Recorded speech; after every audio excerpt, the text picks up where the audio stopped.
السلام علیکم ورحمۃ اللہ. لا حول ولا قوة الا باللہ. حسبنا اللہ ونعم الوکیل. یا حی یا قیوم برحمتک استغیث. لا الہ الا انت سبحانک انی کنت من الظالمین. اللہم صلی علی محمد وعلی آل محمد واصحاب محمد اجمعین الی یوم الدین. آمین. صلو علی الحبیب. اللہم صلی علی محمد وعلی آل محمد. آج اب باقاعدہ آپ کے سوال جواب والا سلسلہ شروع کرتے ہیں. قابیل نے جو حابیل کو قتل کیا، یہ بات سننے میں آئی ہے کہ رہتی دنیا میں جو بھی قتل ہوگا اس کا گناہ قابیل کے ہوگا. کیا یہ درست ہے؟ اچھا. اور وہ آگے کہتے ہیں جی یہ تو چونکہ اس نے پہلی سنت جاری کی تھی تو اعتراض لوگ کرتے ہیں کہ اس نے ترغیب تو نہیں دلائی باقی قتل کی. اس میں پہلے بھی ایک ویڈیو ریکارڈ کرا چکا ہوں جس کا ٹاپک تھا، غامدی صاحب کے ایک اسٹوڈنٹ نے بھی اس طرح کا اعتراض کیا تھا، تو میں نے اس میں قرآن پاک سے کئی جگہ سے آیات پیش کی تھی کہ جو لوگ گناہ کرتے ہیں نا وہ اپنا بوجھ تو اٹھائیں گے اور اپنے فالوورز کا بھی اٹھائیں گے. وہ کہتے ہیں وہ تو ٹھیک ہے، لیکن قابیل نے آج کے کسی قاتل کو تو نہیں ابھارا قتل کے لیے. تو چونکہ دین کا سورس قرآن اور سنت دونوں ہیں، تو سنت میں یہ چیز آئی ہے، صحیح بخاری اور مسلم دونوں میں حدیث ہے کہ جس نے کوئی برا طریقہ ایجاد کیا نا اس پر اس کا وبال ہوگا، اور جتنے لوگ اس پہ عمل کریں گے اس کا وبال بھی اس پہ ہوگا، کیونکہ وہ پائنیئر ہے. ایک تو صحیح مسلم ہے نا جس نے اچھا طریقہ جاری کیا، وہ بھی ہے، ایک متفق علیہ حدیث بھی ہے. چونکہ قابیل، یہ جو حدیث ہے نا یہ بخاری مسلم دونوں میں ہے کہ جب بھی کوئی ابن آدم قتل ہوتا ہے تو اس قتل کا وبال قابیل پر بھی جاتا ہے، چونکہ وہ پائنیئر ہے اس قتل کا. دیکھیں نا کسی حد تک جسٹیفائی بھی ہے. ایک پیغمبر کا بیٹا ہے، اس کے پاس اس وقت تک ابھی تک کفر بھی نہیں پھیلا ہوا دنیا میں، اس کے باوجود وہ پیغمبر کی موجودگی میں اتنی بڑی ایکٹیویٹی پرفارم کرے، جبکہ اس کا بھائی اس سے یہ کہے بھی کہ تو نے اگر مجھے قتل کرنے کی کوشش کی، سورۃ المائدہ میں آتا ہے میں اپنا ہاتھ تیری طرف نہیں بڑھاؤں گا تجھے مارنے کے لیے، میں چاہتا ہوں کہ تو اس گناہ کا بوجھ خود ہی اٹھا. تو یہ چیز بالکل واضح ثبوت ہے کہ اس نے جو ایکٹیویٹی پرفارم کی وہ بہت بڑے لیول کی تھی. اب یہ اللہ کا اصول ہے، اس کو ہم چیلنج نہیں کرتے. اللہ کی صفت عدل کوئی اس سے چیلنج نہیں ہوتی. کل کو آپ یہ کہیں گے کہ ایک شخص 60 سال دنیا میں شرک کرتا ہے اور قرآن یہ کہتا ہے کہ وہ ہمیشہ کے لیے جہنم میں جائے گا، ہونا تو چاہیے کہ آخرت میں صرف 60 سال کے لیے جہنم میں جائے. یہی کہیں گے نا آپ لاجیکلی. 60 سال کے بدلے 60 سال، 60 سال کی سزا اتنی بڑی، اس لیے کہ سر جرم بہت بڑا ہے. ڈینائل آف گاڈ تو ہونا ہی نہیں چاہیے تھا.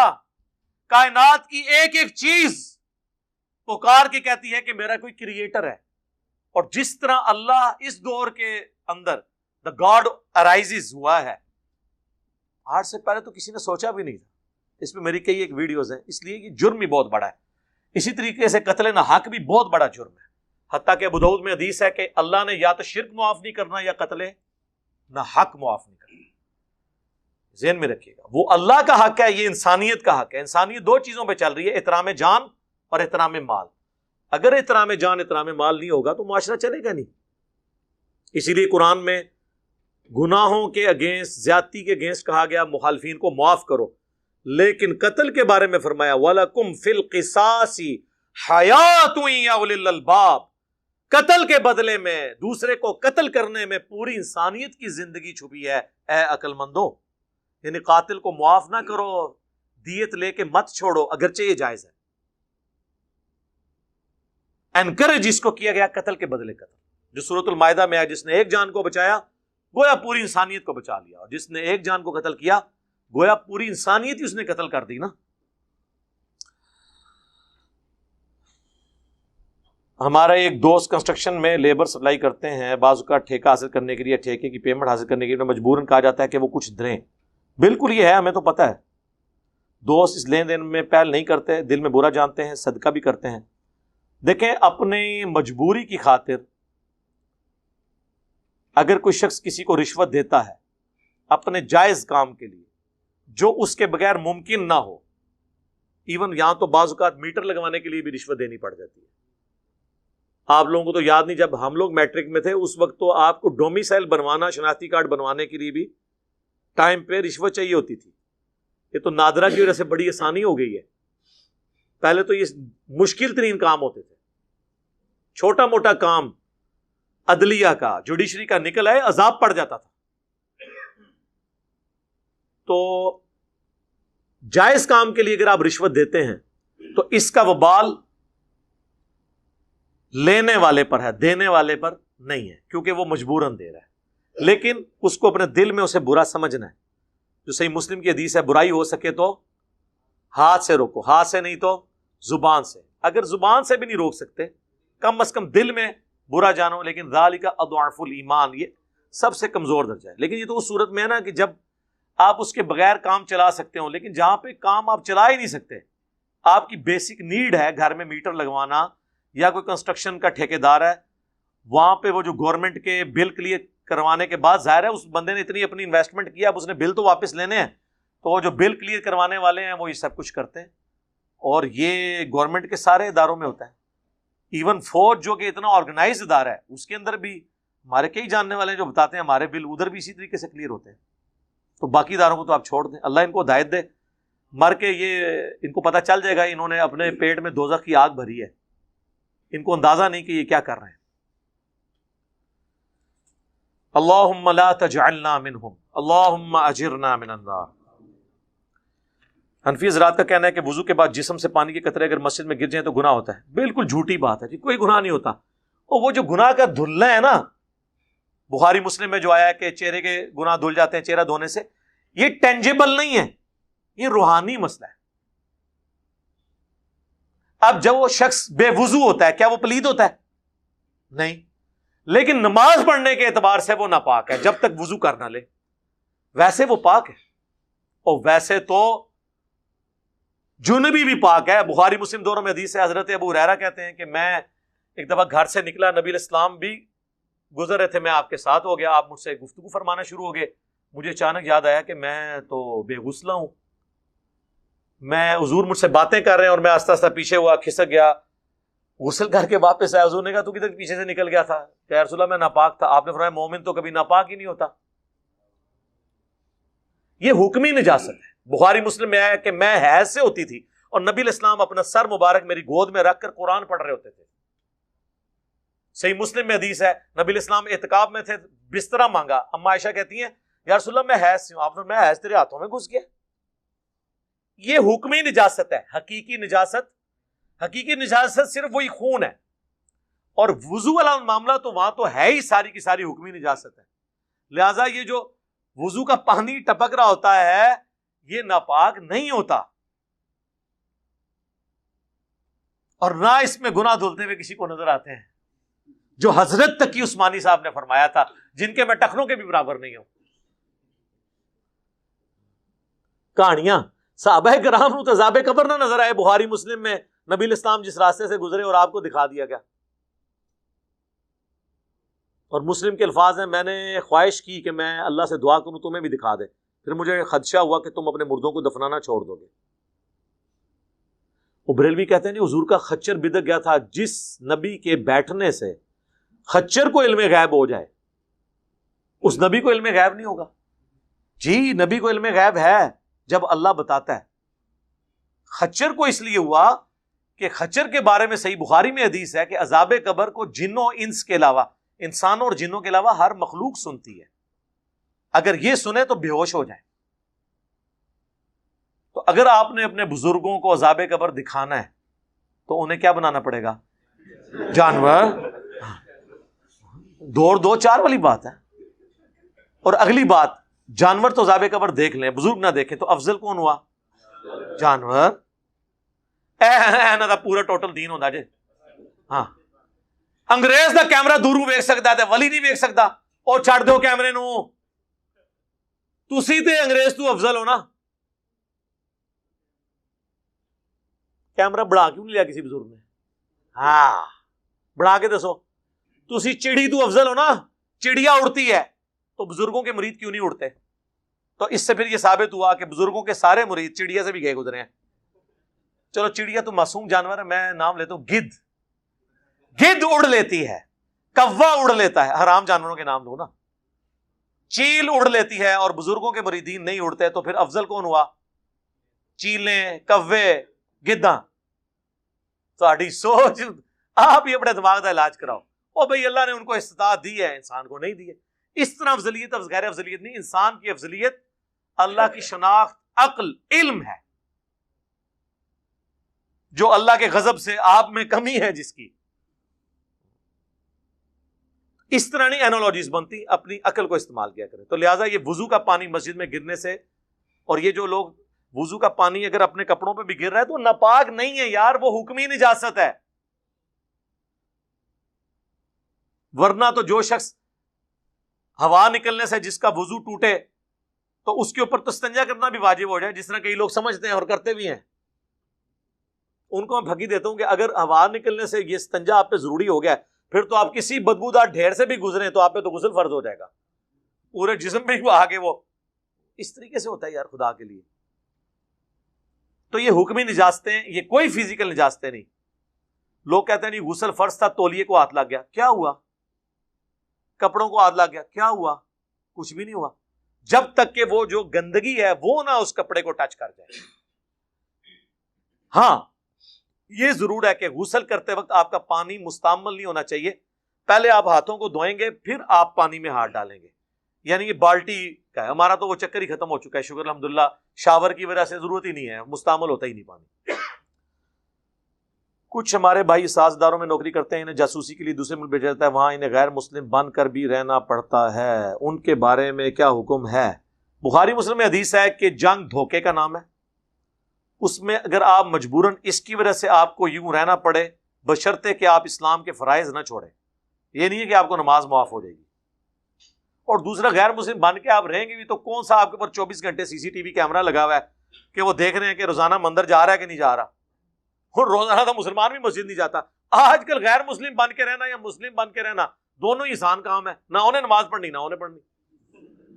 ہاں داڑھی ہوگی تو دیکھ لو، وہ مودی کی بھی پوری داڑھی، اس نے تو زلفیں بھی رکھ لی ہیں. شکلیں بڑے سو نا مولویوں تک کو، پھر شکل کی نہیں سونی بنا لی ہے انہیں. شکلیں ہی نہیں دین پہ آیا. اسلام کمپرومائز نہ ہو، کوئی شرکی ایکٹیویٹی آپ نہیں کریں گے. پھر ذہن میں رکھیے گا. ویسے اب زبانی کلامی اگر دھوکے کے طور پہ کہتے ہیں کہ میں اس طرح ہوں، تو اکثر تو ہندو سیکولر ہو چکے ہیں، جس طرح اکثر کرسچنز بھی سیکولر اور ایتھیسٹ ہو چکے ہیں. وہ اپنے دین کو اس طرح پریکٹس نہیں کرتے. اس قسم کا آپ ہندو بن کے رہیں. باقی یہ میں آپ کو نہیں کہوں گا کہ آپ پادری یا پنڈت بن کے رہیں جاسوسی کے طور پہ. ایک کام نہ کرو. اگرچہ ہمارے کئی مفتیاں ایسے ہیں جن کے خطرے نہیں ہیں، وہ انڈیا کے ایجنٹ ہیں، بعد میں پتہ چلتا ہے جب ہمارے ادارے ان کو پکڑتے ہیں. لیکن تسی یہ کام نہ کرو، کوئی اور کام کرو. بس صرف اس کے اندر. علی بھائی زندگی سے ایک ہی گلہ ہے مجھ کو، تو بہت دیر سے ملا ہے مجھ کو. تہاڈا بھلا. اچھا مجھے اگلا حصہ میں نے پہلے پڑھ لیا ہوتا تو میں سوال بھی سی پڑھنا. کوئی سوال لکھ کے بھیجو. نیک عورتیں نیک مردوں کے لیے، ناپاک مرد ناپاک عورتوں کے لیے، لیکن معاشرے میں اس کے برعکس. اس کے اوپر میری ویڈیو بھی ہے. پاک مردوں کے لیے پاک عورتیں، یہ قرآن کی آیت ہے. یہ اللہ تعالیٰ نے ایک سجیسٹ کیا ہے، سورہ نور کے اندر بھی آیا تفصیل کے ساتھ، کہ ناپاک مرد پھر اسی کے اہل ہیں کہ انہیں ناپاک عورتیں ہی ملیں، اور پاک مرد اس کے اہل ہیں کہ انہیں پاک عورتیں ملیں. یہ اللہ تعالیٰ نے ایک جنرل رول کے طور پہ بتایا. Exceptions are always there. Hazrat Nuh اور لوط دونوں کی بیویاں مشرکہ تھیں. اگرچہ وہ بدکار نہیں تھیں لیکن مشرکہ تو تھیں. شرک خود بہت بڑا ایک جرم ہے. اور قرآن میں آیا سورہ التحریم کے آخری رکوع میں کہ وہ دو بہترین بندوں کے انڈر تھیں اور وہ ان کو اللہ کے عذاب سے نہ بچا سکے. تب باب شاہی کوئی نہیں. جب نوح اور لوط علیہم السلام اپنی بیویوں کو نہیں بچا سکے، تو یہ نہیں ہے کہ کسی کو اگر بری عورت مل جائے تو اس کا مطلب ہے کہ وہ خود برا ہے. نہیں، یہ کبھی کبھار انسان کا، لیکن جنرل ایسا نہیں ہوتا. بعض اوقات آزمائش کے طور پہ انسان کے ساتھ ہو بھی جاتا ہے. تو یہ اس آیت کا یہ مطلب نہیں ہے. وہ اللہ نے کہا ہے اس میں یہاں تک کہ زانیہ مرد جو ہے نا وہ اہل اسی کے ہیں کہ وہ کسی زانیہ عورت کے ساتھ شادی کرے، پاک عورت کے ساتھ نہ کرے. جس طرح یہ کئی اسلامی بھائی جو اسلامی بہنوں کی خدمت کے لیے ان کے کالجز کے باہر کھڑے ہوتے ہیں، ان سے اگر پوچھیں کہ تمہاری بیوی کیسے ہونی چاہیے تو وہ کہتا ہے جی فل نقاب. تو ہی تھے کہ پہ لینا ہے. تو پھر ایسے کو کہا جائے گا کہ بدکار مردوں کے لیے بدکار عورتیں. دیکھ لیں انسان کے اندر یہ، میں نے کتنے کلین شیو لوگ دیکھے ہیں، ان کی بیویاں پورا پورا حجاب کرتی ہیں اور ان کے کہنے پہ کر رہی ہوتی ہیں.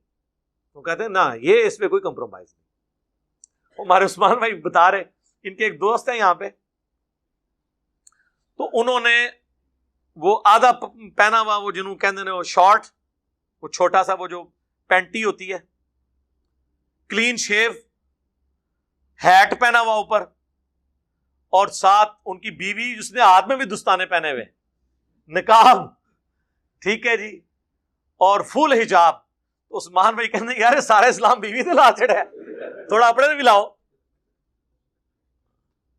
پردے میں اسٹرکٹ ہونا کرنا جی، سارا اسلام بیوی سے لایا ہے. خدا کے لیے اپنے اوپر بھی اسلام نافذ کریں. آپ کے فالوورز کو کیسا ہونا چاہیے؟ میرا کوئی فالوور نہیں ہونا چاہیے، میرے اسٹوڈنٹس ہیں.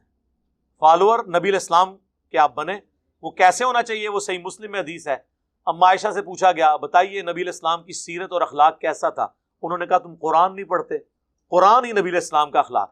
قرآن کو مطلوب انسان وہ ہے جس کی قبر مدینے میں ہے صلی اللہ علیہ وآلہ وسلم.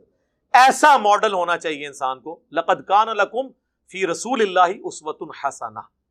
نبی علیہ السلام کو آپ فالو کریں، حق کی پیروی کریں. نبی علیہ السلام نے جو وصیتیں کی ہیں، قرآن اور سنت، قرآن اور اہل بیت، اس کو فالو کریں. موٹی موٹی چیزیں ہیں جن کو آپ نے فالو کرنا ہے بس. السلام علیکم. وعلیکم السلام. قیامت کے دن محشر کے میدان میں کل انسانیت کے کیا احساسات ہوں گے؟ انسان زمین کی کیا کیفیت ہوگی؟ اور نیک لوگ جو اللہ کے عرش کے سائے میں ہوں گے وہ اپنے عزیزوں کو پہچانتے ہوں گے. سر بہت کچھ ہے، قرآن پڑھیں تو صحیح. قرآن نے تو آخرت کی فلمیں چلا کے بتا دی ہیں پوری پوری. اصحاب الاعراف کا کیا معاملہ ہوگا؟ سورۃ الاعراف پڑھ کے دیکھیں. جو جن کی نیکیاں اور گناہ برابر ہو جائیں گے، درمیان میں لٹکے ہوں گے، ان کے ساتھ کیا ہوگا؟ اور جو امن میں ہوں گے ان کے ساتھ کیا ہوگا؟ جو اللہ کے عرش کے سائے میں ہوں گے. پوری تفصیلات قرآن کے اندر آئی ہیں، بخاری مسلم میں آئی ہیں. اب یہ ایک پورا چیپٹر ہے، میری یوٹیوب پہ ایک ویڈیو ہے، عرش کا سایہ پانے والے 7 خوش نصیب، وہ آپ دیکھ لیں، اس میں ساری باتیں میں نے بتائی ہیں. امام عشاء کی نماز پڑھا رہا ہو اور ہم نے مغرب کی پڑھنی ہو جبکہ ہم عشاء کی پڑھ چکے ہوں، تو اس کا تو میرے پاس کوئی طریقہ نہیں میرے بھائی. عشاء کے پیچھے مغرب نہیں ہو سکتی کیونکہ وہ آڈ ایون کا فرق ہے. مغرب والے کے پیچھے آپ عشاء پڑھ سکتے ہیں کہ وہ 3 پڑھ کے سلام پھیر دے، آپ نہ پھیریں، ایک ساتھ ملا لیں. لیکن ایک بندہ عشاء پڑھ رہا ہے تو وہ اس نے چونکہ 4 کی نیت کی ہے، 4 والے کے پیچھے 3 تو نہیں ہو سکتی، الا یہ کہ مسافر ہو، وہ 2 پڑھ کے سلام پھیر دے اور آپ ایک ساتھ ملا لیں. تو بہتر ہے پھر آپ انتظار کریں، سلام پھیرنے کے بعد کسی کی منت مار لیں کہ تم نے جو سنتیں 2 پڑھنی ہیں نا، اس میں میرے امام بن جاؤ، میں تمہارے پیچھے مغرب نیت کر لوں گا. جب وہ 2 پڑھ کے سلام پھیر دے آپ ایک پوری کر لیں. تو یہ طریقہ یہی وہی ہے جو ہم کرتے ہیں، جسے صدقہ کرنا کہا گیا. جو جامعہ ترمذی میں ایک صحابی لیٹ مسجد میں آئے، نبی علیہ السلام نے فرمایا کون ہے جو اپنے بھائی کے لیے صدقہ کرے؟ تو ایک صحابی کھڑے ہوئے، آپ نے فرمایا تم اس کے پیچھے نفل نیت کرو تاکہ اسے ثواب مل جائے جماعت کا 27 گنا والا. تو یہ پھر طریقہ ہوگا. اسلام کی روح سے فرقہ بنانا حرام ہے، کیا کسی فرقے پہ لعنت کر سکتے ہیں؟ نام لے کے تو آپ لعنت نہ کریں، جنرل کریں کہ جن لوگوں نے اسلام میں فرقے داخل کیے ان پہ اللہ کی لعنت. باقی یہ جو فرقے بنے ہوئے یہ اپنے آپ کو فرقہ تو مانتے ہی نہیں ہیں، یہ تو اپنے آپ کو مسلک کہتے ہیں. آپ فرقہ اہل حدیث کے ہیں، وہ غصے میں آ جاتے ہیں، وہ کہتے ہیں مسلک ہے، مسلک راستہ. فرقہ تو کہتے ہیں فرقے تو جہنم میں جانے ہیں، 72 کے 72 جہنم میں. اور وہ جو ایک ہے اس کو فرقہ نہیں، نبی علیہ السلام نے کہا طائفہ منصورہ، کامیاب گروہ. فرقہ تو ہوتا ہے، فرق عربی میں کہتے ہیں ٹوٹ کے الگ ہونے کو. جڑ اپنی جگہ موجود ہے، اس سے ٹوٹ کے پتا الگ ہوتا ہے، اسے فرق کہتے ہیں. تو کوئی اپنے آپ کو فرقہ نہیں مانتا. اسی لیے میں کہتا ہوں کہ قادیانی فرقہ ہیں، یہ اسلام سے ٹوٹ کے الگ ہو گئے. نصیریہ فرقہ ہیں، اسلام سے ٹوٹ کے الگ ہو گئے، انہوں نے کفر اور شرک اختیار کیا. باقی بریلوی دیوبندی اہل حدیث یہ اپنے آپ کو فرقہ ماننے کے لیے تیار ہی نہیں ہے، وہ ویسے کہہ دیتے ہیں. تو لہذا بات ہے اسلام میں فرقے بنانا بالکل حرام ہے، اس کی کوئی اجازت نہیں. وَاعْتَصِمُوا بِحَبْلِ اللَّهِ جَمِيعًا وَلَا تَفَرَّقُوا. اللہ کی رسی قرآن کو مضبوطی سے پکڑ لو اور فرقہ میں مت پڑو. اور ان الذین فرقوا دینہم وکانوا شیعا، بے شک جنہوں نے دین میں فرقے بنائے اور اپنے آپ کو گروہوں میں بانٹ لیا، اے نبی تمہارا ان سے کوئی تعلق نہیں، ان کا معاملہ اللہ کے سپرد، پھر اللہ قیامت والے دن انہیں بتا دے گا جو کچھ وہ دنیا میں کرتوت کیا کرتے تھے. آپ نے حضرت معاویہ کی اور اس کے دور حکومت کی برائیاں کی ہیں، کیا ان کی کوئی اچھائی بھی ہے؟ جی اچھائی ان کی یہ ہے کہ وہ صحابی تھے. جی وہ میں نے بتا دیا نا، وہ حضرت ابن حجر اسقلانی کہہ رہے ہیں ثابت کے علاوہ کچھ ثابت نہیں ہے. مسلمان اور مومن میں کیا فرق ہے؟ ہو وہ پیر نصیر الدین صاحب کہتے تھے جو اللہ کو مانے وہ مسلمان ہے، اور جو اللہ کی مانے وہ مومن ہے. بالکل. قالت الاعراب آمنا، یہ پینڈو بادیہ نشین آرابی کہتے ہیں نبی ہم ایمان لائے ہیں. فرماؤ تم ایمان نہیں لے کر آئے، تم کہو ہم اسلام لے کر آئے ہیں. ایمان تو ابھی تمہارے دلوں میں داخل نہیں ہوا. اسلام یہ کوئی اللہ رسول آخرت کو مان لے اور دین پہ عمل کرنا شروع کر دے. آہستہ آہستہ جب استقامت ہوگی اور وہ ہر چیز میں اللہ کو ٹاپ پرائورٹی مانے گا، پھر ہم منہ سے کہیں گے مومن. آج کی ڈیٹ میں ہم کسی کو مومن نہیں کہتے سوائے صحابہ اور اہل بیت کے، کیونکہ ان کے ایمان کی گارنٹی اللہ نے دی ہے.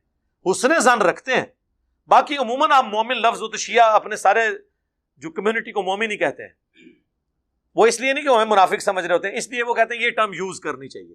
مسلم مومن دونوں ٹرم یوز ہو سکتی ہیں، لیکن اگر آپ وہ والی اصطلاح لیں گے جو قرآن و سنت کی ہے تو سر وہ تو پھر آپ سورہ حجرات کا آخری حصہ پڑھ لیں کہ اللہ نے بتایا پھر مومن کون ہوتا ہے جس میں یہ کوالٹیز پائی جائیں. ہم جو ہے نا وہ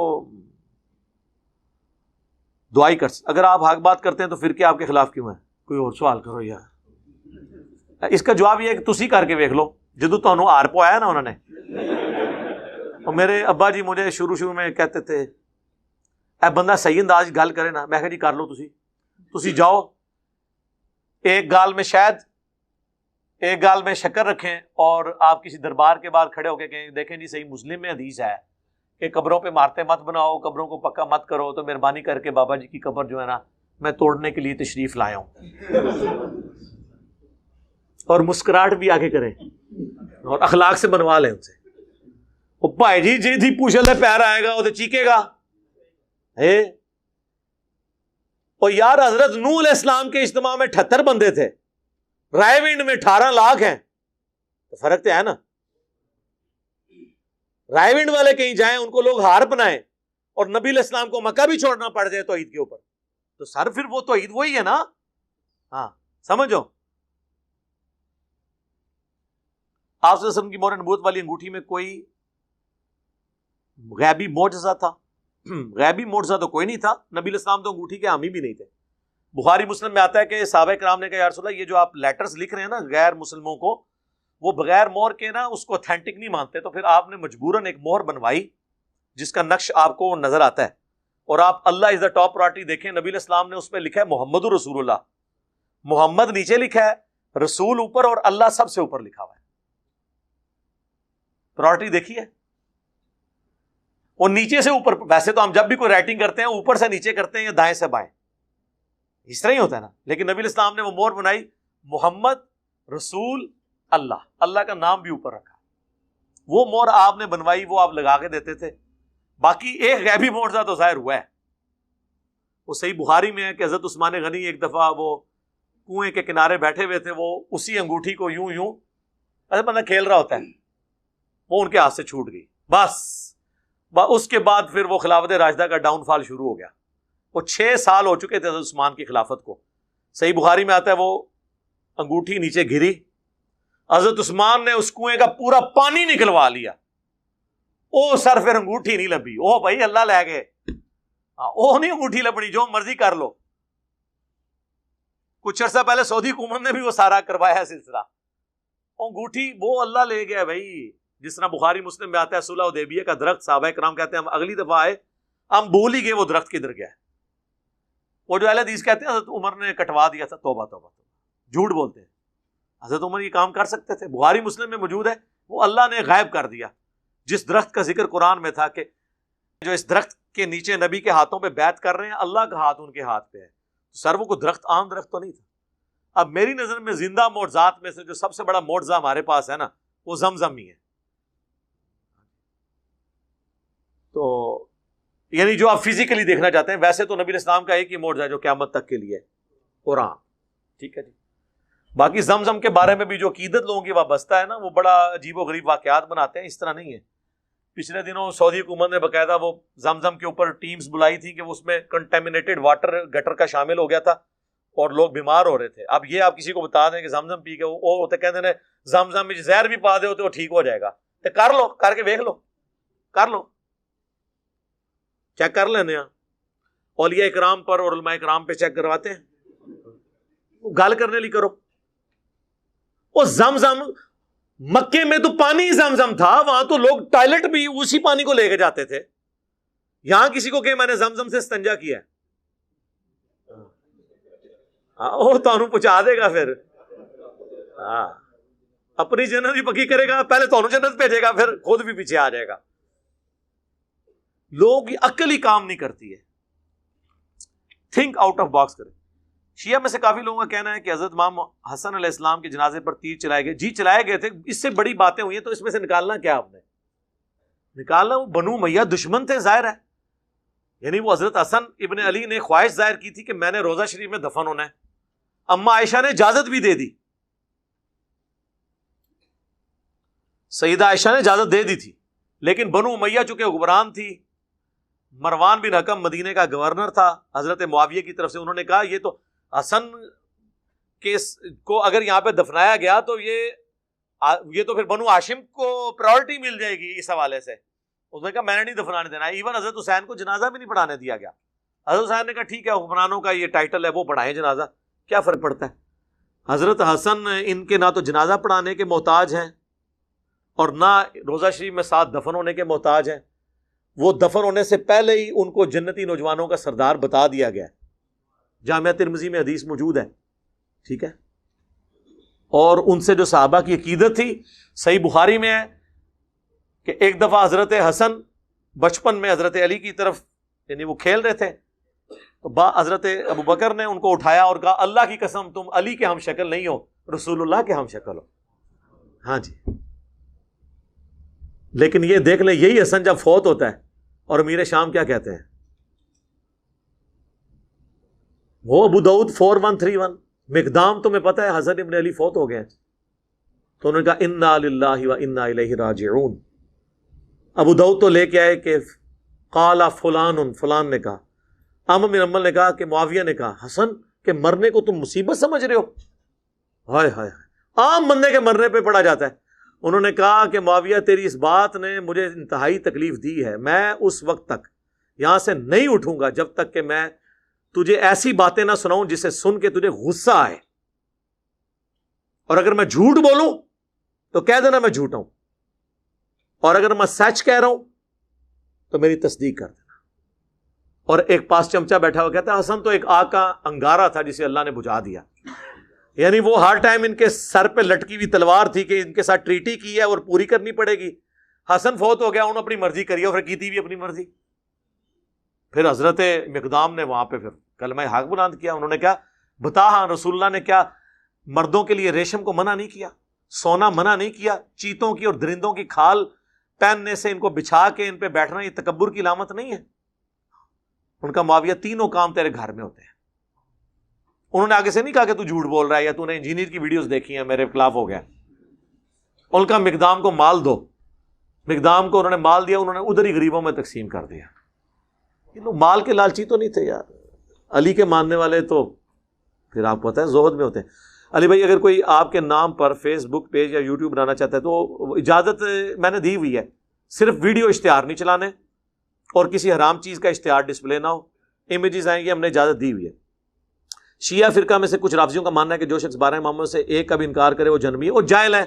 عقیدہ امامت پہ میرا یہ ویڈیو ریکارڈ موجود ہے, یہ تو خود اصول الکافی میں لکھا ہے. جو عقیدہ امامت کو نہیں مانتا نا, وہ اللہ کی رحمت سے وہ بھی جنت میں چلا جائے گا. یہ بنیادی چیز نہیں ہے. اور دوسری بات, یہ امامت کو لے کے بیٹھے ہوئے ہیں میرے بھائی. میں نے تو یہ بات کی ہے کہ نبی علیہ السلام کے بعد قرآن ہی ہمارا امام ہے. باقی صحابہ تابعین تبع تابعین کے اقوال سے ہم روشنی حاصل کرتے ہیں. یہ نہیں ہونا کہ اب اللہ اور بندے کا کوئی رشتہ ہے. نہج البلاغہ سے میں نے مولا علی کا خطبہ نہیں پیش کیا رسول اللہ کی میت پر کہ اے رسول اللہ آپ کی وفات عام انسانوں کی وفات نہیں ہے, آپ کی وفات سے اب ہمیشہ کے لیے آسمان کا زمین سے رشتہ وہی کا منقطع ہو گیا, تو سب کچھ ختم. یہ تو بہت بڑا ایک جرم ہے عقیدہ امامت اگر کوئی یہ مانتا ہے کہ رسول اللہ کے بعد کسی کے اوپر وحی آتی ہے, اللہ اسے ڈائریکٹ گائیڈ کرتا ہے.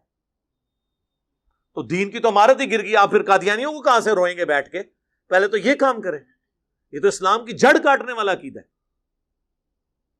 اور دوسرا اس میں انہوں نے کہا کہ اگر آپ نے ہمیں منع نہ کیا ہوتا ہم اپنے آنسو بہا کے یہاں پر جو ہے وہ ہم نوحہ اور آہو بکا کرتے. تو یہ ماتم بھی سارا انہوں نے ختم کر دیا. شیخ عبدالرؤف بن حلیمہ جنات کو حاضر کر کے قرآن کی آیت تلاوت کرتے ہیں, دعوت دیتے ہیں, اگر وہ جن مسلمان نہ ہو تو انہیں قتل کر دیتے ہیں. میرے بھائی نہ ہم نے قتل ہوتے ہوئے دیکھے, نہ ہماری یہ ڈومین ہے. کرن دو تو اڑا کے لہندے نے انسان مارے تو میں نے رابطہ کرنا. نادے علی کی کیا حقیقت ہے؟ شرک کیا ہے جی, اس میں تو سیدھا سیدھا ان کو پکارا ہوا ہے, اس کی کوئی حقیقت نہیں. حقیقت وہی ہے جو قرآن میں لکھی ہے, ایاک نعبد و ایاک نستعین. باقی کہتے ہیں شاہ ولی اللہ نے نقل کیا, بھائی شاہ ولی اللہ, پھر میں وہی بات کروں گا, ہم تو اتنے بڑوں بڑوں سے اختلاف, اور شاہ ولی اللہ کی زندگی میں شکر کریں میری زمانہ بریلویت کی ویڈیوز موجود نہیں ہیں, ورنہ لوگوں نے کہا تھے علی بھائی بھی ناد علی پڑھتے رہنا ہے. ایسے میں کہتے پڑھا نہیں ہے, نماز غوثیہ پڑھی ہوئی ہے ایک بار, اللہ معافی دے منو, اس زمانے, تو وہ پرانے زمانے کی باتیں ہیں. بعد میں انہوں نے توبہ کیا ہے.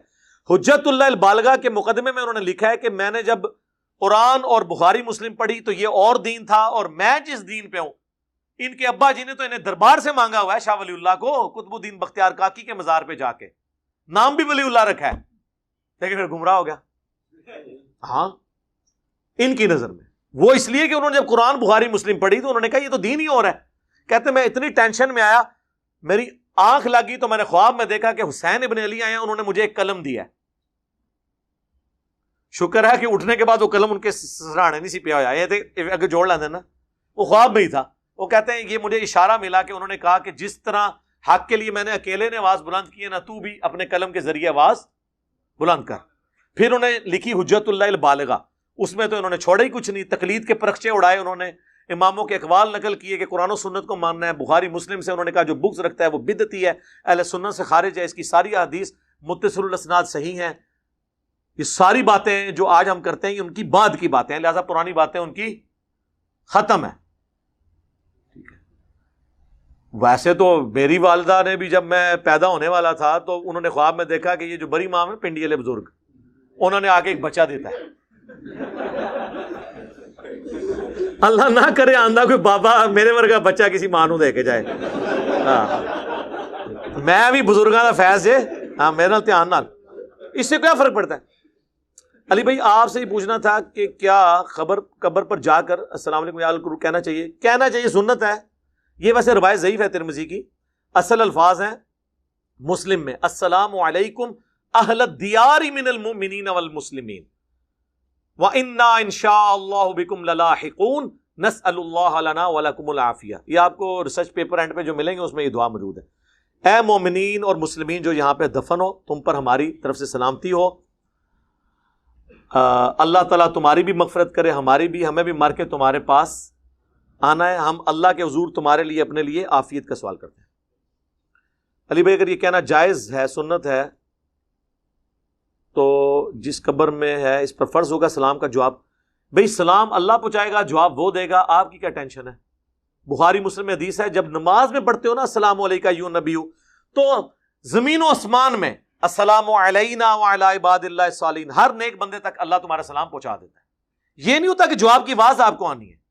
وہ کہتے ہیں یہ ابو داؤد میں حدیث ہے کہ جو میری قبر پہ سلام پڑھے گا اللہ میری روح لوٹا دے گا, کیونکہ قبر والے چیپٹر میں امام ابو داؤد, میں اس کے سلام کا جواب بھی دوں گا. بالکل ہم مانتے ہیں, لیکن یہ سب برزخی ہے. روح کا لوٹنا برزخی ہے, وہ والا لوٹنا نہیں ہے جو آپ دنیاوی طور پہ نکلنا اور لوٹنا مانتے ہیں. جی جواب دیتے ہیں, سنتے ہیں, جی اس میں سننے کا نہیں لکھا. قبر پہ جو سلام پڑھتا ہے اس کو حضور خود جواب دیتے ہیں. یہاں سے جو پڑھتا ہے وہ فرشتے پہنچاتے ہیں. وہ سن نسائی میں حدیث ہے, زمین میں فرشتے سیاحت کرتے ہیں, میرے امتیوں کا سلام میرے تک پہنچاتے ہیں. اچھا جی حضور جب سلام دیتے ہیں تو مطلب ہے انہوں نے سن لیا ہے. اگر یہ مطلب ہے تو جب آپ قبر پہ سلام عرض کرتے ہیں تو آپ کو جواب کی آواز بھی آنی چاہیے. کہتے نہیں وہ تو نہیں آتی, تو ہمارے جانے کی بھی آواز حضور کو نہیں جاتی, اللہ پہنچاتا ہے. یہ ایک ڈپارٹمنٹ یہ الگ ہے, یہ برزخ کا معاملہ ہے. وَمِن وَرَائِهِمْ بَرْزَخٌ إِلَى يَوْمِ يُبْعَثُونَ, جو سورۃ المومنون میں آیا. مرنے سے لے کر قیامت تک برزخ ہے, بیریئر ہے. ٹھیک ہے, اس کو آپ دنیا کی اس معاملات میں قیاس نہ کریں.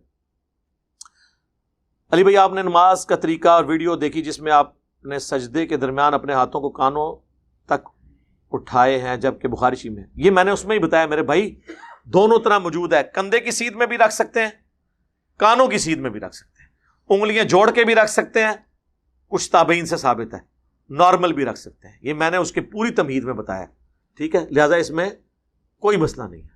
رہ گیا اور رفع الیدین کرنا، اور یہ کہہ رہے ہیں کہ بخاری میں کہ عبداللہ بن عمر کہتے ہیں کہ نبی علیہ السلام سجدوں کے درمیان نہیں اٹھاتے تھے، بالکل آپ کا عمومی عمل یہی تھا کہ آپ سجدوں کے درمیان نہیں اٹھاتے تھے، لیکن میں نے بتایا کہ انس ابن مالک 2 سجدوں کے درمیان رفع الیدین کرتے تھے۔ امام بخاری نے جز رفع الیدین اپنی کتاب میں نقل کیا ہے، جس کی وجہ سے ہم 2 سجدوں کے درمیان رفع الیدین کو جائز سمجھتے ہیں۔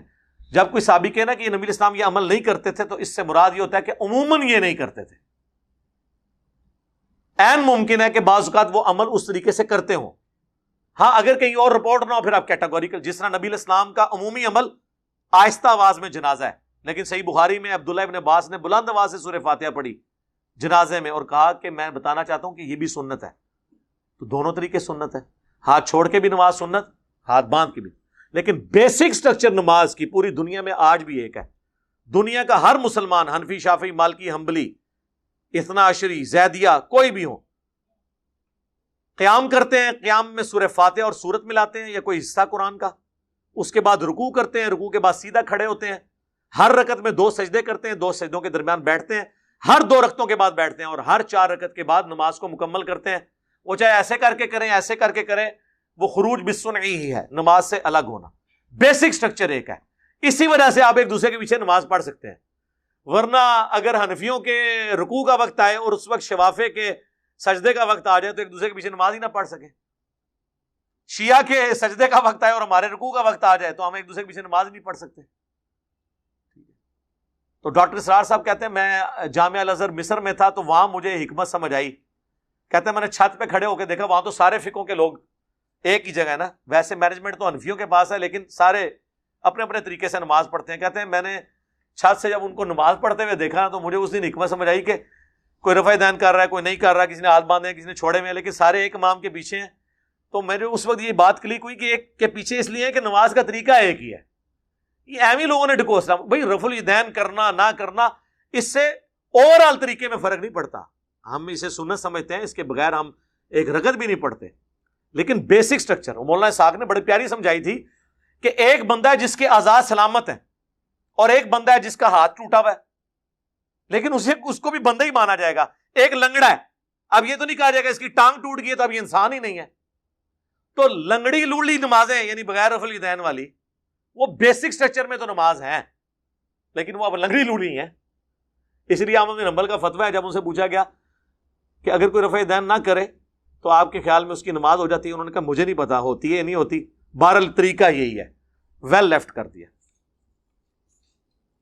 اللہ تعالیٰ نے اتنے بڑے ستارے اور سیارے کیوں بنائے؟ سر ساڑھے ہستے ہیں، ہاں آپ کو نہیں لگتا کہ جنت و جہنم کا وجود ان پر ہو سکتا ہے؟ ہو سکتا ہے جی، جب جائیں گے تو دیکھ لیں گے انشاءاللہ۔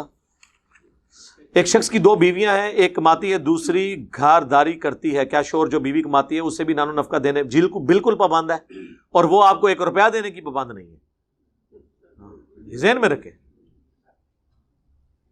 اور وہ آپ پہ صدقہ اور خیرات بھی کر سکتی ہے۔ بیوی اپنے شوہر کو زکات بھی دے سکتی ہے، ہاں شوہر اپنی بیوی کو زکات نہیں دے سکتا کیونکہ وہ اس کے ذمے ہے، اور اس کا ثبوت صحیح بخاری مسلم میں حضرت ابن مسعود کی بیوی، انہیں صدقہ کرنا تھا تو نبی علیہ السلام نے کہا اپنے خاوند کے اوپر کر، غریب آدمی ہے۔ تو ماشاءاللہ جی اس طرح کی اگر کسی کی بیوی ہے گھر کر رہی ہے، وہ نوکری کر رہی ہے تو آپ اس کو اپنا ضرور دیں، باقی وہ اگر نہیں لینا چاہتی اپنی مرضی سے تو کوئی مسئلہ نہیں، وہ چھوڑ دیں۔ میں عصر کی اذان کے بعد جماعت کے 15 منٹ والے وقت میں زور کی نماز ادا کرتا ہوں، اس طرح مغرب۔ کیوں جی تسی آرمی چیف ہو ہاں یا پرائم منسٹر ہو کہ تہاڈی اتنی مصروفیات نے؟ میرے بھائی یہ تو جواد نقوی صاحب کا کلپ آ گیا کہ یہ صرف اجازت تھی کہ آپ نے اس طرح کرنا ہے۔ 5 وقت میں الگ الگ نماز پڑھنا یہ نبی علیہ السلام کا عمومی عمل ہے، ہم نے تو صرف کچھ جواز کی حد تک بیان کیا ہے، اور اس میں بھی اگر آخری وقت میں ظہر اول وقت میں عصر پڑھ لیں پریفریبل ہے، لیکن جب آپ مسجد کے ساتھ اپنا تعلق رکھے ہوئے ہیں تو پھر ظاہر مسجد میں تو اپنے افضل ٹائموں میں ہی نماز ہونی ہے نا۔ ہاں کوئی مجبور ہے، کسی کو سیکیورٹی تھریٹ ہے، کسی کی نوکری باہر کے ملکوں میں ایسی ہے کہ اسے ٹائم ہی بڑا تھوڑا ملتا ہے، اس کے لیے ٹھیک ہے پڑھے، روزانہ پڑھے، کوئی مسئلہ نہیں۔ کیا قادیانیوں کو پہچاننے کا طریقہ کیا ہو سکتا ہے؟ راہ چلے اگر کوئی ہمیں تبلیغ کر رہا ہو لیکن ہو سکتا ہے وہ قادیانی ہو، اور میرے بھائی قادیانی چھوڑ کے وہ ہندو سکھ عیسائی بھی ہو، تبلیغ کیا وہ کیا کر رہا ہے؟ اگر وہ آپ کو یہ کہہ رہا ہے دودھ میں پانی نہ ملاؤ، جھوٹ نہ بولو، اللہ کے سوا کسی اور کو مشکل کشائی کے لیے نہ پکارو، تو کوئی بھی بات کر رہا ہے۔ وہ تو شیطان نے بھی انسانی شکل میں آ کے آیت الکرسی کا وظیفہ دیا تھا، نبی علیہ السلام نے اسے بھی انڈورس کر دیا۔ اس چکر میں نہ پڑیں، جو بات ہے اس کی سن لیں اور خود تحقیق کریں، جو بات ہے اس پہ عمل کریں۔ اس کے اوپر آپ قدغن کیسے لگا سکتے ہیں؟ ہمیں کیا پتا، میرے پاس تو کوئی طریقہ نہیں۔ کیا قوم عاد کے لوگ واقعی ہی دراز قد تھے؟ اگر ایسا ہے تو سائنسدانوں کو ان کے ڈھانچے کیوں؟ اس پہ میں نے ڈسکشن کی ہے ایک دو ویڈیوز کے اندر۔ سعودیہ میں تو کہتے ہیں وہ ڈھانچے ملے ہیں، باقی جو تفصیلات ہیں مجھے اس کے بارے میں علم نہیں ہے۔ وہ ڈھانچوں کی تصویریں تو رکھی ہوئی ہیں ان کے۔ انسان 2030 میں مریخ پر جا رہا ہے، انسان جا رہا ہے، جائے جی، اچھی گل ہے۔ انسان کا مستقبل کا منصوبہ مریخ کو آباد کرنے ہے، تو کیا کرانی احکامات اس زمین کے لیے؟ نہیں جی، اللہ تعالیٰ نے تو پوری کائنات انسان کے لیے مسخر کر دی، اگر وہ جا سکتا ہے رہ سکتا ہے تو رہے جی، کوئی ممانعت نہیں اسلام میں اس کی۔ ہاں ایک مسئلہ ہوگا کہ نماز کے لیے وہ منہ کدھر کرے گا، اب امام حنیفہ کو تو نہیں پتا، میں آپ کو بتا دیتا ہوں۔ چاند سے زمین اسی طرح نظر آتی ہے جس طرح زمین سے چاند، صرف سائز بڑا ہے۔ چاند پہ کوئی کھڑا ہو نا تو اسے زمین اسی طرح دور اوپر نظر آئے گی، صرف سائز بڑا نظر آئے گا۔ تو چاند پہ بھی آپ زمین کی طرف منہ کر کے نماز پڑھیں، کعبے کی طرف آپ کا منہ ہو جائے گا، کیونکہ چاند پہ زمین کی طرف منہ کر کے نماز پڑھیں۔ جب چاند سے آپ زمین کی طرف منہ کیے ہوئے ہوں گے اتنے لاکھ کلومیٹر دور، تو وہ کعبے کی طرف ہی آپ کا منہ ہوگا، کیونکہ جب کوئی چیز ڈسٹنس میں دور ہو جاتی ہے اور اتنا سا اسپاٹ رہ جاتا ہے، اس پہ کعبہ بھی وہیں پہ ہے، کوئی دور نہیں ہے۔ اور 45 ڈگری میں تو ویسے ہی ہے، تو آپ تو بالکل ایگزیکٹ پڑھ سکتے ہیں۔ مریخ پہ بھی جائیں آپ، چاند زمین کی طرف منہ کر کے نماز پڑھیں۔ نبی علیہ السلام کی حدیث ہے، نماز ایسے پڑھو جیسے مجھے پڑھتے ہوئے دیکھتے ہو، بالکل بخاری میں ہے۔ کیا رسول اللہ نے نماز ہاتھ باندھ کر پڑھی اور ہاتھ کھول کر بھی؟ جی، دونوں طریقے میں نے بتائے، میری ویڈیو دیکھ لیں، بتائیں میں۔ ڈاکٹر عبد القدیر خان انتقال فرما گئے رحمہ اللہ تعالیٰ، اللہ تعالیٰ ان کی مغفرت کرے، انہیں نیک کاموں کا اجر دے اور ان کی برائیوں سے درگزر فرمائے۔ ہماری دعائیں ان کے ساتھ ہیں۔ باقی ہم اس مجلس کے اینڈ پہ میں ہر دفعہ جو فوت شدگان ہیں ان کے لیے دعا کرواتا ہوں، انشاءاللہ اس دعا کا حصہ انہیں بھی پہنچ جائے گا انشاءاللہ۔ باقی ڈاکٹر عبد القدیر صاحب کے حوالے سے، چونکہ وہ ایک سینسٹیو ادارے سے تعلق رکھتے تھے، میں نے یہ سارے ادارے وزٹ بھی کیے ہوئے ہیں، میں بالکل، چونکہ میرا بھی تعلق رہا ہے۔ اب ان کی جو خدمات ہیں وہ جنرل تو آپ کو پتہ ہیں، باقی جو ان کی کنٹریبیوشنز ہیں یا انٹرنل چیزیں، ان کو تو ہم یہاں بیٹھ کے سینسٹیو ایشوز کو ڈسکس نہیں کر سکتے۔ باقی ان کی جو پاکستان کے ساتھ یا اسلام کے ساتھ کمٹمنٹ تھی، اس کے اوپر تو کسی کی دوسری رائے نہیں ہے۔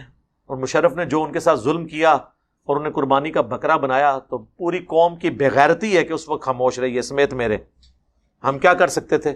جابر حکمران ہم پہ مسلط تھے، لیکن کم از کم اب قوم کو اجتماعی طور پہ ان کی اس موت کے وقت معافی مانگنی چاہیے، اللہ کے حضور ان کے لیے دعا کرنی چاہیے۔ ان کی زندگی میں تو ہم عوام الناس تو مانگتی رہی، جماعت اسلامی نے بھی کافی مسئلہ اٹھایا، ہماری عدلیہ نے بھی بڑا شرمناک رول ادا کیا، آخری وقت تک ان کی پٹیشن فائل تھی کہ انہیں عام پھرنے کی اجازت دی جائے۔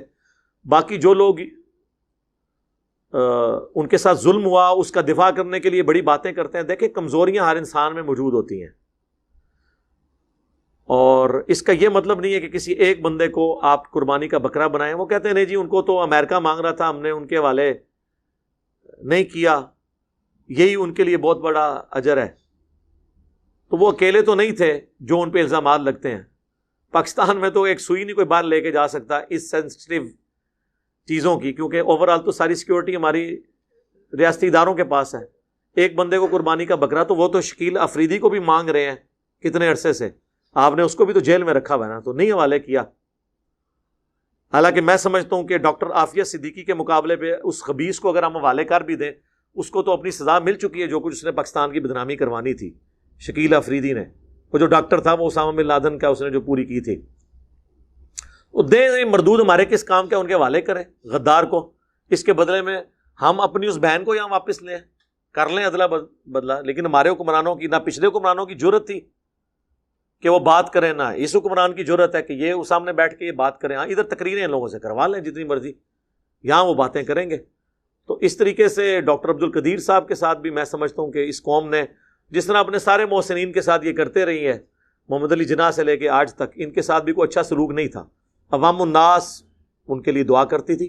باقی ان میں بشری کمزوریاں موجود تھیں, وہ میرے پاس فرسٹ ہینڈ نالج ہے, لیکن وہ تو پاکستان میں اکثر ایلیٹ کلاس کے اندر اس طرح کی کمزوریاں موجود ہوتی ہیں.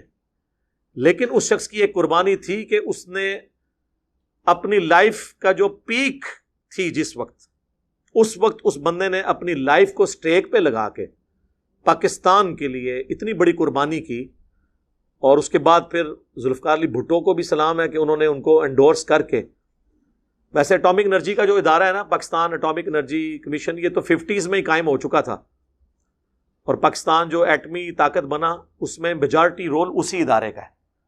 لیکن اس میں جو سب سے کرٹیکل ایک سٹیج تھی, وہ جو سٹیج ہے وہ ڈاکٹر عبد القدیر خان نے پاکستان کو عبور کروائی ہے. اب وہ سینسٹیو باتیں ہیں مجھے کیمرے میں کرنے کی, ویسے اب نیٹ پہ پڑھ جائیں تو آپ کو پتہ چل جائے گا. کیونکہ میں اس لیے کہہ رہا ہوں کہ جو اٹامک انرجی کے لوگ ہیں نا وہ ان سے بڑے جیلس ہوتے ہیں. یہ علیحدہ سے ان کا ادارہ ہے اپنا کوٹا, یہ خان ریسرچ لیبس, جسے کوٹا بھی آپ کہتے ہیں, ریسرچ لیبس کہتے ہیں, ویسے وہ خان ریسرچ لیبس ہے KRL, اور یہ ہے Pakistan atomic energy commission PAEC. یہ دونوں الگ ادارے ہیں. اس لیے آپ دیکھیں اس وقت ڈاکٹر سمر بھی تھے جب وہ بٹن دبایا جا رہا تھا, ڈاکٹر عبد القدیر بھی تھے. دونوں کی کنٹریبیوشن ہے. کرٹیکل جو چیز تھی, زیادہ کام اٹامک انرجی کا ہے, لیکن اس میں جو آپ سمجھ لیں دل ہے نا اس کا, وہ کام ڈاکٹر عبد القدیر نے کیا تھا. ظاہر ہے کہ انہی کی قربانیاں تھی, وہ پاکستان کے پاس ٹیکنالوجی آئی اور پھر یہاں پہ محنت کے بعد. تو اس لیے میں سمجھتا ہوں کہ پاکستان کا ہر بچہ, پاکستان ایز اے نیشن, یہ پورا ملک, یہ ان کے مرہون منت ہے جو انہوں نے اتنی بڑی پاکستان کو اچیومنٹ کروائی ہے. ڈاکٹر عبد القدیر رحمہ اللہ تعالیٰ نے, اللہ تعالیٰ ان کی مغفرت کرے, انہیں نیک کاموں کا اجر دے, ان کی برائیوں سے درگزر فرمائے. دیکھیں کمزوریاں ہر انسان میں ہیں, لیکن اس کی اچھائیوں کا ذکر اس اعتبار سے کریں کہ ان کی اچھائیاں ان کی کمزوریوں پہ بھاری ہیں. بہت بڑی بڑی دعوے کرنے والی ہستیاں پاکستان کو وہ کنٹریبیوٹ نہیں کر سکیں جو ڈاکٹر عبد القدیر نے کیا. باقی جو ان کے اسکینڈلز بتاتے ہیں ان میں سے کئی ایک ٹھیک بھی ہیں کہ جی یہ ہو گیا, وہ ہو گیا, فلاں کو ٹھیکہ دے دیا, فلاں جگہ اتنا خرچہ کر دیا. تو میرے بھائی کیا یہ وہی کر رہے ہیں؟ اس سے زیادہ خرچے وہ لوگ کر رہے ہیں جنہوں نے کچھ بھی نہیں دیا, لیے ہی لیا ہے ہمیشہ. تو یار اس نے تو بہت کچھ ہمیں دیا. مجھے تو نہیں پتا کہ ان کو دفنا رہے کہاں ہیں. کوئی اس حوالے سے خبر آئی ہے سر؟ فیصل مسجد. دیکھیں میرے دل میں خیال آیا تھا, میں نے کہا میں پہلے پوچھ لوں. میرے دل میں خیال تھا کہ فیصل مسجد میں آپ نے وہ ایک اپنے بابا جی تو وہاں پہ دفنائے ہوئے ہیں, ضیاء الحق صاحب, جو ہمیں وہ دہشت گردی کا افریت دے کے چلے گئے, اور پاؤڈر کلچر اور ہیروئن کلچر اور کلاشنکوف کلچر. باقی ان کی خوبیاں اپنی جگہ ہیں, میں ان چیزوں کی تعریف بھی کرتا ہوں. پاکستانی فوج میں جو مذہب کا ایلیمنٹ غالب ہے, یہ سارا انہی کو کنٹریبیوشن جاتی ہے, لیکن ان کے ساتھ کمزوری ہوئی تو یہ تو زیادہ اہل ہے. اب یہ نہ ہو کہ ان بابا جی کے ساتھ دفن کر دیں, ان کو لادا دفن کریں اور مزار نہ بنائیں. بھائی مزار شزار بنانے کی ضرورت نہیں. وہاں قبر کا یہ فائدہ ہے کہ جتنے شادی شدہ نئے جوڑے ہیں وہ فیصل مسجد کی زیارت کے لیے جاتے ہیں, تو پورا پاکستان آلموسٹ وہاں جاتا ہے, باہر سے بھی لوگ آتے ہیں. تو جب بھی وہاں سے کوئی گزرے گا ان کے لیے دعا کرے گا. باقی اگر کوئی نہ بھی کرے, جن لوگوں نے اپنی زندگی میں اچھے کام کیے ہیں ان کو مسلمانوں کی دعاؤں کا حصہ آٹومیٹکلی ملتا ہے. لیکن ہمیں یہ حکم ہے, ربنا اغفر لنا ولاخواننا الذین سبقونا بالایمان, اے رب ہماری بھی مغفرت فرما, اور ہم سے پہلے جو ایمان کی حالت میں دنیا سے چلے گئے ان کی بھی مغفرت فرما, اور ہمارے دل میں ان کے لیے کوئی میل باقی نہ رکھ. یہ ہمیں دعا سکھائی گئی ہے. میت کے لیے دعا کرنے کا اللہ نے ہمیں حکم دیا ہے. بخاری مسلم دونوں میں حدیث ہے کہ ابو عامر جب فوت ہوئے تو نبی علیہ السلام کو ان کی وفات کی خبر پہنچی, تو آپ نے یوں ہاتھ بلند کیے حتیٰ کہ بغلوں کی سفیدی نظر آ گئی, کیونکہ نبی علیہ السلام کا عمومی لباس چادر اور تہمت تھی. اور آپ نے ہاتھ اٹھا کے کہا اللہ ابو عامر کو بخش دیے, اور اسے قیامت والے دن اپنی کثیر مخلوق پر فضیلت عطا فرمائی. یہ آپ کی دعا تھی. ابو داؤد ترمذی میں تو میت کی دعا تو ہے نا, اللہم اغفر لحینا و میتنا. یہ ساری دعائیں موجود ہیں. تو میرا خیال ہے یہ ساری دعائیں ہمیں ان کے حق میں کرنی چاہیے. اور ہماری دعاؤں میں ان کو حصہ آٹومیٹکلی پہنچ رہے ہیں. السلام علینا وعلی عباد اللہ الصالحین کے تحت جو بخاری مسلم میں آتا ہے, زمین و آسمان میں ہر نیک بندے تک سلام پہنچ جائے گا. بہرحال وہ اسلام کے ساتھ ان کی عقیدت تھی. آخری وقت میں تو ظاہر ہے وہ بڑے مایوس ہوئے ہیں جو کچھ اس قوم نے ان کے ساتھ کیا. بہرحال قوم نے دیا بھی بہت کچھ ان کو, لیکن اس سے زیادہ کے حقدار تھے. جس تکلیف سے انہیں, جس کرب سے ان آخری 20 سالوں میں آلموسٹ 9/11 کے بعد آپ کہہ لیں گزرنا پڑا ہے, تو وہ اپنی جگہ. باقی ہے کہ میرا خیال ہے prime minister, army chief, at least ان دونوں کو تو جنازے میں خود شامل ہونا چاہیے اسلام آباد کے اندر ایک گڈ جیسچر کے طور پہ, اور اس خبر کو بڑھا چڑھا کر پیش کرنا چاہیے. کوئی کسی سے ڈرنے کی ضرورت نہیں ہے. ہمیں فخر ہے. میں کہتا ہوں جی محمد علی جناح اور ڈاکٹر اقبال کے بعد اگر کوئی تیسرا بندہ ہے نا جس پہ پوری پاکستانی قوم متفق ہے, تو تیسرا نام جو ہے نا وہ ڈاکٹر عبد القدیر کا ہے. اگر کوئی کہتا ہے ان سے کوئی بھاری پرسنالٹی ہے جس کو سارے ہی پسند کرتے ہوں, سارے فرقوں کے, سارے پولیٹیکل جماعتیں, ایون وہ لوگ جنہوں نے ان کو یہاں تک پہنچایا, وہ بھی صرف کمزوری اپنی آقاؤں کے آگے شو کرتے ہیں, ادروائز وہ بھی ان سے محبت کرتے ہیں. اور وہ نظر بند تھے اپنے گھر میں, یہ نہیں تھا کہ انہیں جیل میں پھینکا ہوا تھا, لیکن پھر بھی یار یہ کہنا آسان ہے. آپ کو دنیا کی ہر فیسلٹی دے کے ایک جگہ بٹھا دیا جائے نا اپنے گھر کے اندر بھی, تب بھی انسان کی ایک نیچر ہے, وہ نہیں رہ سکتا. اس کا بھی دل کرتا ہے وہ باہر نکلے. نظر بندی ہوتی ہے. لوگ تو بڑے آسانی سے کہہ دیتے ہیں جی گھر کے اندر نظر بند ہے. گھر کے اندر کتنی دیر آپ رہ سکتے ہیں؟ باہر تو نکلنا ہی پڑتا ہے کبھی نہ کبھی. آپ نہ نکلیں 1 سال کے لیے, جناب آپ ذہنی مریض بن جائیں. چاہے آپ کو دنیا کی ہر فیسلٹی ہو, آپ پوری دنیا کی خبریں آپ کے پاس آ رہی ہوں, انٹرنیٹ آپ کے پاس ہو, سب کچھ ہو, گھر میں رہنا ہی انسان کی اللہ نے نیچر ایسی بنائی ہے کہ اس کو باہر نکلنا پڑتا ہے. ہمیں پتہ نہیں چلتا. ہم دن میں ایک دفعہ, یہ کورونا کے دنوں میں جب لاک ڈاؤن ہوا تھا, کیا حالت ہوئی تھی ہماری. سب سے زیادہ طلاقیں اور میاں بیوی کی لڑائیاں ان دنوں میں ہوئی ہیں, کیونکہ میاں بیوی کو اتنی دیر کٹھے رہنے کی کبھی عادت ہی نہیں تھی. اور اس سے بڑی بات جو بچے کرتے ہیں میاں بیوی کے ساتھ, بچے تو آپ کو پتا ہے ان کی تو بیٹریاں ڈسچارج ہی نہیں ہوتی. یہ تو میں تو کہتا ہوں اسکول والے بچوں کو پڑھائے نا, صرف جو 6-7 گھنٹے اسکول میں رکھ لیتے ہیں نا, اس کی بھی فیس لے لینا نا, تو ان کی مہربانی ہے. میرا تو اپنا تجربہ یہ ہے, باقی لوگوں کا نہیں پتا. مجھے تو اب اسکولوں کی اتنی قدر آئی ہے. اور آپ کے لیے خوشخبری ہے, یہ پرائم منسٹر صاحب کی طرف سے, گورنمنٹ کی طرف سے اناؤنسمنٹ ہو چکی ہے, اس منڈے سے ریگولر کلاسیں شروع ہو رہی ہیں. اور آپ کو پتہ نہیں ہے اس کے جو برے اثرات ہوئے ہیں ایز اے نیشن ہمارے اوپر, ہمارے بچوں کے اوپر, اور کتنے لوگوں کا روزگار فارغ ہو گیا, کتنے ٹیچرز فارغ ہوئے ہیں. اور یہ جو گاڑیوں کے وینوں والا چکر تھا وہ تو بیچارے بے روزگار ہو گئے. ہفتے میں جب 2 دن اسکول جانا ہے تو لوگ پھر اپنے خود ہی موٹر بائک پہ جا کے چھوڑ آتے ہیں کہ یار ہم ان کو اب فیس دیں گے. اور وہ بھی الٹرنیٹو ڈیز کی وجہ سے گاڑی والے تو بیچارے کہتے تھے ہم پورے پیسے لیں گے کیونکہ ہمیں تو روزانہ اسکول جانا پڑتا ہے. آپ کہتے ہیں 2 دن, وہ تو اگلے 2 دن وہ دوسرے بچوں کو لے کے جا رہے ہوتے ہیں, ان کا تو روزانہ چکر لگتا ہے. ان کی روزگار فارغ ہوئی. اور جب یہ روڈوں پہ لوگ آگے خود چھوڑنے والے, روڈوں پہ ایکسیڈنٹ, ٹریفک بلاک, اور ٹریفک بلاک کے بعد جب بندہ گھر پہنچتا ہے تو جا کے سیدھا بیوی سے لڑتا ہے. یہ نیچرل چیز ہے. مینٹل ماڈلز ہمارے بدل گئے. ہمارے بچوں کی تعلیم کا بیڑا غرق ہو گیا اس کورونا کے اس پورے ایپیسوڈ کی وجہ سے. اس غریب نیشن کے پاس ایک ہی ذریعہ تھا غربت کے سرکل سے باہر نکلنے کا, پاورٹی سرکل کے باہر نکلنے کا. ہم لوگ بھی لوور مڈل کلاس سے اوپر آئے ہیں صرف اپنی تعلیم کی وجہ سے. وہ بھی انہوں نے ہم سے چھین لیا اس پورے سسٹم کی وجہ سے, اور ہائپ کریٹ کر کے. اب شکر ہے وہ یہ بتا رہے ہیں ہمارے بلال بھائی, چونکہ اس مہم کا حصہ ہیں گورنمنٹ کی طرف سے, یہ بتا رہے ہیں کہ اب 5 سال تک وہ کہہ رہے ہیں دوبارہ ویکسین کی ضرورت نہیں. 5 سال بعد انہوں نے ویسے ہی بھول جانا ہے. ہاں, کیونکہ اس سے خطرناک انفلوئنزا ہے جسے آپ نزلہ زکام کہتے ہیں, جو ہماری قومی بیماری ہے.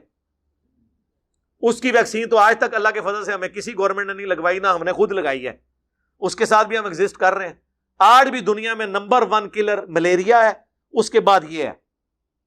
کورونا کا تو بہت نیچے نمبر آتا ہے, لیکن یہ ایک چل رہا تھا, چلیں ہم بھی اس سسٹم کا حصہ بنے ہیں.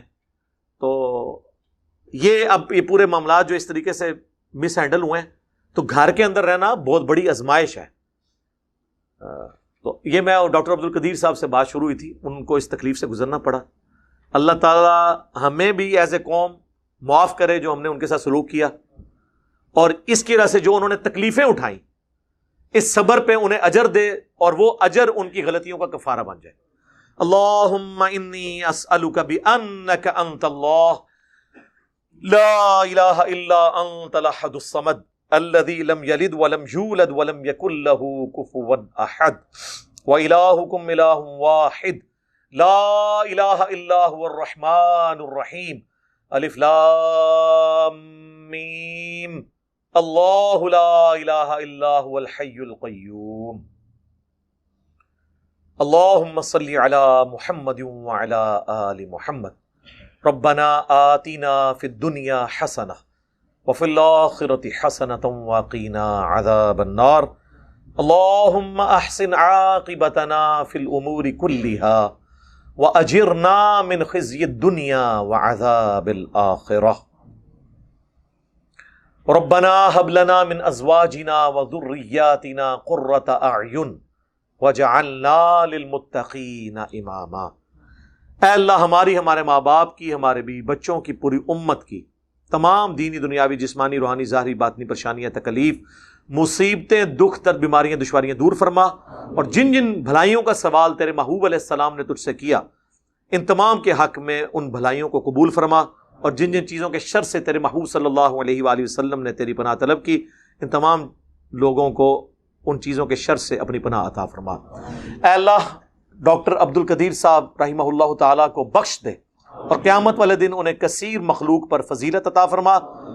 بحیثیت انسان جو ان سے برائیاں ہوئیں اے اللہ ان سے درگزر فرما، اور اے اللہ جو ان کو تکلیفیں اس قوم سے اٹھانی پڑی اس پہ اس قوم کو بھی معاف فرما، اور اس کے اگینسٹ جو انہوں نے صبر کیا اس صبر پہ انہیں اجر عظیم عطا فرما. اے اللہ ہمارے ملک پاکستان کی خیر فرما، اسے اندرونی اور بیرونی خطرات سے محفوظ فرما، پورے عالم اسلام کی خیر فرما. اے اللہ چائنا میں، کشمیر میں، فلسطین میں، افغانستان میں، عراق میں، شام میں جہاں کہیں بھی مسلمان مصیبت پریشانی میں ہیں اے اللہ غیب سے ان کی مدد فرما. حاضرین کے دلوں میں جو جو نیک اور جائز دعائیں ہیں قبول فرما. حاضرین کے جو چھوٹے بڑے رشتہ دار فوت ہو چکے ان کی مغفرت فرما. اللہم اغفر لحینا ومیتنا وشاہدنا وغائبنا وصغیرنا وکبیرنا وذکرنا وانثانا. اللہم من احییتہ منا فاحیہ علی الاسلام ومن توفیتہ منا فتوفہ علی الایمان. سبحان ربک رب العزة عما یصفون وسلام علی المرسلین والحمد للہ رب العالمین وصلی اللہ علی النبی الکریم وعلی آلہ واصحابہ اجمعین الی یوم الدین. آمین.